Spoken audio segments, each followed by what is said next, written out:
22 फरवरी 2026 Israel और America एक coordinated strike launch करते हैं।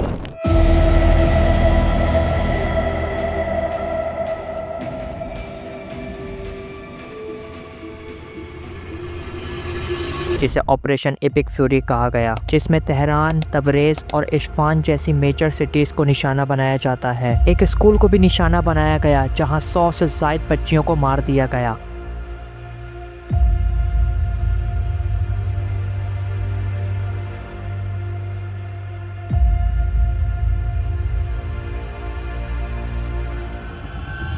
और साथ ही ईरान के सुप्रीम लीडर के घर को भी निशाना बनाया गया, जिसमें आयतुल्लाह अली खामनेई भी अपने घर वालों समेत शहीद हो जाते हैं, जिसको बाद में ईरान का स्टेट मीडिया कंफर्म करता है। इस खबर को सुनकर कई ममालिक समेत पाकिस्तान के शहर कराची में भी यूएस कॉन्सुलेट के बाहर प्रोटेस्ट किया जाता है, जिसके नतीजे में यूएस मेरीन प्रोटेस्टर पर स्ट्रेट फायर करना शुरू कर देते हैं, जिसमें 10 से ज्यादा लोग हलाक हो जाते हैं, मगर हमारी गवर्नमेंट इस पर कोई एक्शन नहीं लेती। अगर आप इस वाक़ये को बिल्कुल एक अलग नज़र से देखें और सामने पाकिस्तान आर्मी हो और वो यूएस नेशनल पर स्ट्रेट फायर तो दूर की बात, सिर्फ उस पर हाथ उठा ले तो अब तक शायद अमेरिका हम पर एक आध एयर स्ट्राइक तो कर चुका होता। बहरहाल ईरान ने भी बिना देर के रिटेलिएट किया, जिसमें कतर, यूएई, कुवैत और बहरीन में मौजूद अमेरिकन एयर बेसिस पर मिसाइल हमले किए, जिसमें काफी हद तक उनको नुकसान पहुंचाया और उनकी मेजर सिटीज में पैनिक क्रिएट किया। और साथ ही अपनी पूरी ताकत से इसराइल पर ब्लास्टिक मिसाइल और ड्रोन्स के साथ हमले किए, जिसे ऑपरेशन ट्रू प्रॉमिस 2 का नाम दिया। यह हमला इतना खौफनाक था कि इसने इजराइल के आयरन डोम को भी ना बख्शा और वहां के पूरे इंफ्रास्ट्रक्चर को तहस नहस कर दिया। ईरान अपनी मेजर कमान को खोने के बाद कॉन्फिडेंस के साथ यूएस और इजराइल को जवाब दे रहा है। ईरान ने स्ट्रेट ऑफ हार्मोज को भी बंद कर दिया है, जहां से दुनिया का 20% ऑयल एक्सपोर्ट होता है। ये एक चोक पॉइंट है जिसका फायदा ईरान खूब जानता है। स्ट्रेट ऑफ हार्मोज को बंद करने का मतलब दुनिया को महंगाई की तरफ धकेलना है, जो कोई कंट्री नहीं चाहेगी। ये एक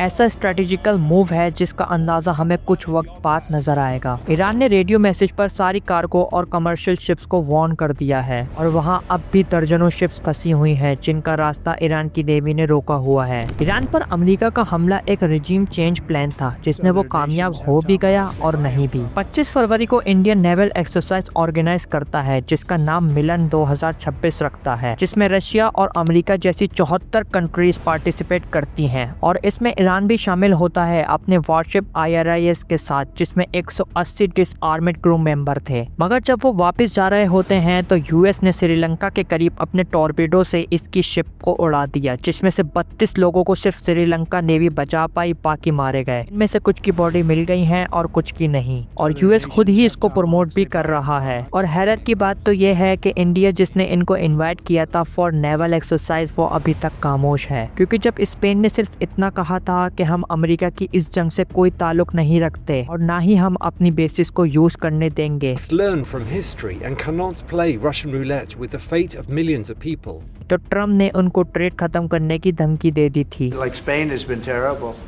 In fact, I told Scott to cut off all dealings with Spain. तो इंडिया का क्या ख्याल होता? इवन पाकिस्तान में इतनी हिम्मत नहीं थी कि अली खामनेई की मौत को कंडेम कर लें और एटलीस्ट इजराइल पर ही तनकीद कर लें, मगर हम तो खुद डरते हैं कि कहीं अमेरिका बुरा ना मान जाए। 8 मार्च 2026 अमेरिका और इजराइल ईरान की मुख्तलिफ ऑयल स्टोरेज फैसिलिटीज पर एयर स्ट्राइक करते हैं, जिसके मनाजिर काफी खौफनाक थे। आसमान बिल्कुल सुर्ख हो जाता है और हवा में टॉक्सिक केमिकल फैल जाते हैं। ईरान अमेरिका और इजराइल को खूब जवाब दे रहा है, मगर उसको भी कई एयर स्ट्राइक का सामना करना पड़ रहा है, जिसमें अब तक के मुताबिक 1000 से ज्यादा सिविलियंस मारे जा चुके हैं। अमेरिका ने जैसा इस जंग के बारे में सोचा था वैसा बिल्कुल भी नहीं हुआ, उल्टा ये जंग उनको बहुत महंगी भी पड़ रही है। CNN के मुताबिक इस जंग की पर डे कॉस्ट $800 मिलियन से भी ज्यादा है। ईरान के $20,000 वाले ड्रोन्स को गिराने के लिए मिलियंस डॉलर वाले इंटरसेप्टर यूज करने पड़ रहे हैं। अपने आप को पीस मेकर कहने वाले ही अपने हाथों को खून से रंग रहे हैं, मासूम बच्चों को बेदर्दी से कत्ल कर रहे हैं, चाहे वो फलस्तीन, ईरान, इराक या अफगानिस्तान में हो। दुनिया भर में डेमोक्रेसी का सबक पढ़ाने वाले खुद अपने ही लोगों की आवाज बंद कर देते हैं। सिर्फ जो इनके आगे सर झुका ले वही इनका असल दोस्त है, और जो इनके आगे खड़ा हो जाए ये उनको निशाने इबरत बना देते हैं। 9 मार्च आयतुल्लाह अली खामनेई के बेटे मुश्तबा खामनेई ऑफिशियली ईरान के नए सुप्रीम लीडर मुंतखब हो जाते हैं, जो कि अमेरिका और इजराइल के लिए फिर मुश्किलात खड़ी कर सकते हैं। तो अब क्या अमेरिका इनको भी मार देगा या बैठ कर बात करेगा? लेकिन नए सुप्रीम लीडर तो बात करने के मूड में नजर नहीं आ रहे।